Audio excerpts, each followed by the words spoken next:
This is ESPN Esports. I'm Arda Ocal. The Pop Flash Valorant Invitational is now in the books. Let me give you my 5 takeaways from the tournament. I have a lot to unpack from what we saw this past weekend. Number 1, Sentinels have cemented themselves, in my humble opinion, as the top team of the Ignition Series era. So, with the victory here at the Pop Flash Valorant tournament, a second place finish at the FaZe Clan Invitational, they won the 30 Bomb Summer Cup, the PAX Arena Invitational, third place in the Pulse Invitational. They were able to overwhelm and swarm opponents, winning tournament after tournament, and the Pop Flash Invitational was no different. But want to give a special shout out to Shazam, the in-game leader for Sentinels. In that last tournament matchup, the grand final against Envy, he had a positive KD against every other opponent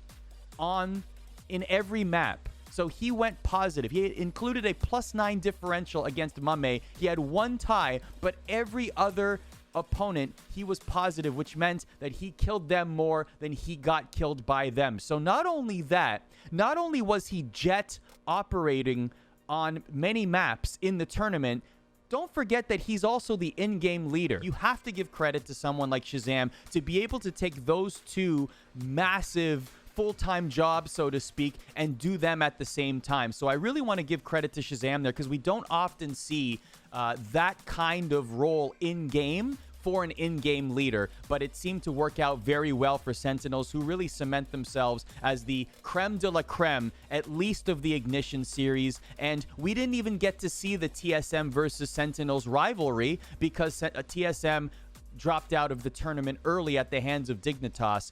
Certainly that rivalry will continue, but at least not here in Pop Flash. But that meant that other teams were able to level up, which brings me to my second point.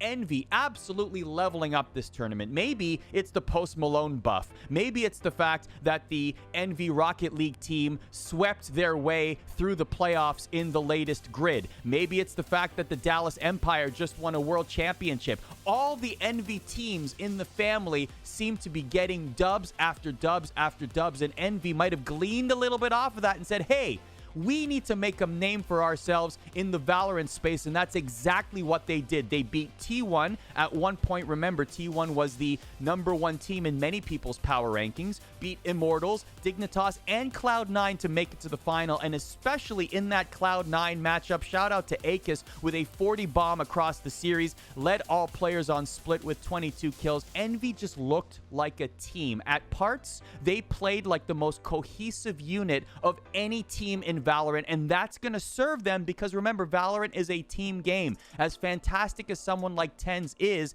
if Tens falters, it's on the shoulders of the other Cloud9 players to pick up the slack, and sometimes that doesn't happen. With Envy, it seems like a team effort, a nice distribution among the statistics. You do have some pop-off moments, but Envy certainly played as a team.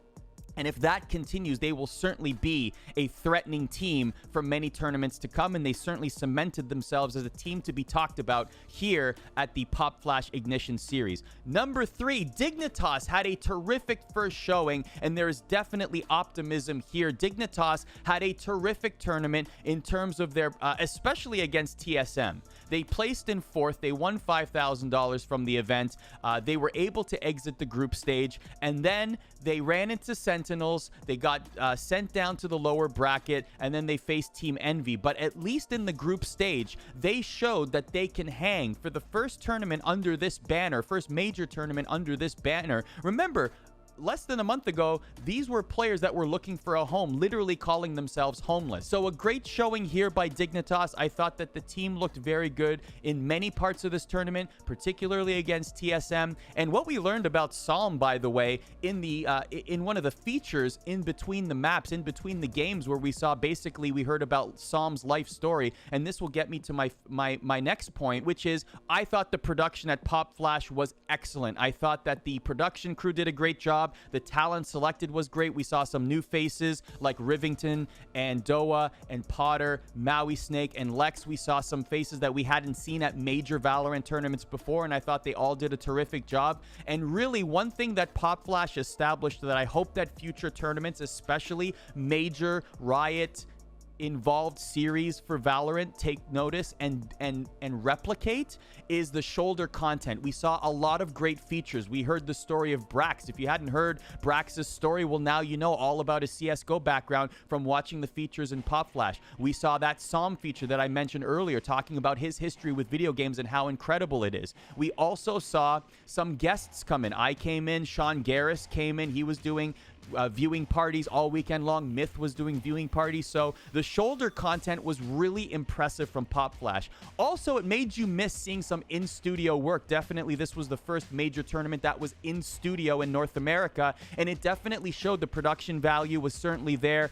Obviously, safety measures were taken as we're in a pandemic, but it definitely felt like a different vibe, a more professional vibe now that we saw with the presentation that we saw with Pop Flash. The last thing I'm going to mention is TenZ on Reyna. I noticed a lot of things about Cloud9. They certainly didn't have the tournament that they wanted, but one thing that could be scary moving forward is TenZ on Reyna specifically. We saw Mitch on the Jet Op as a result. I thought that he did very good in spurts as well, but TenZ on Reyna. The one thing that I keep hearing about TenZ from many players outside of Cloud9 is that upon entry, he's going to get his frags. There's no doubt about it. He's just too good. He will always at least trade 1-for-1. He's just that good of a player. He's that in a tier of his own. So for him to now switch on to Reyna, for him to have a character now that is able to self-heal, I think that is the biggest thing and cause for concern for many players in the future. It didn't necessarily click at all times in this tournament, but you could see a world where TenZ on Reyna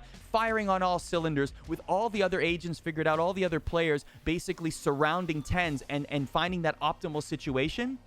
That will be a deadly scenario for many teams, and we saw flashes of it in Pop Flash, pardon the pun. But TenZ on Reyna, that's definitely an interesting proposition moving forward. I wonder if people are going to watch that and be motivated to play as Reyna. Certainly, Reyna is one of the more dogged agents that we have seen. We haven't seen too much top-tier Reyna play in the past, but now with TenZ playing it, I wonder if people are going to experiment. I do know in talking with some people close to Cloud9 that this was something that they scrimmed extensively. This is something that TenZ wanted to try, and this is something that might not be a one-time deal. Not too sure based on the results of Pop Flash because it didn't go the way that Cloud9 wanted it to. However, I have heard that TenZ wants to continue to try this and see this as a long-term viable option, at least as part of the agent pool, to see which maps TenZ on Reyna would benefit the team the most. So those are my 5 takeaways from Pop Flash. That is basically the last Ignition Series tournament,